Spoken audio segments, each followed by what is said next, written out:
ফাইনালে উঠেছে ঈদ কাপের মঞ্চ, শুরুতেই কতটা ভালো লাগছে? ভালো, খুবই ভালো লাগছে। জিততে পেরেছি, অনেক দূর থেকে এসে জিততে পেরেছি, আরো বেশি ভালো লাগছে। আর সবিনের সামনে একটা ভালো টিম, ফাইনাল ম্যাচের জন্য আলাদা কোনো গেম প্ল্যান বা প্রিপারেশন? মহসিন, অভয় নিয়ে কি গেম প্ল্যান করবো, সব শার্টই মারে, এবার দেখা যাক কি হয়।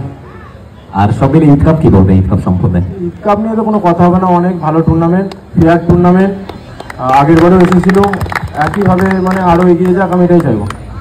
আর অবশ্যই মহসিন, অ্যাজ এ বোলার, যে সমস্ত আমি ইয়াং খেলোয়াড়দের দেখে থাকি, ইয়াং বোলারদের দেখি, তুমিও দেখেছো অনেক ইয়াং বোলার যারা উঠে আসতে হয়তো একটা টুর্নামেন্টে ভালো করছে, অবশ্যই একটা ম্যাচ ভালো করছে, পরের ম্যাচে আমরা দেখেছি ইয়াং বোলারদের হারিয়ে যেতে, তারা আত্মবিশ্বাস হারিয়ে ফেলছে। মহসিন, তাদের জন্য যদি কোনো মেসেজ থাকে as a senior player, as a senior bowler short and test ক্রিকেটে?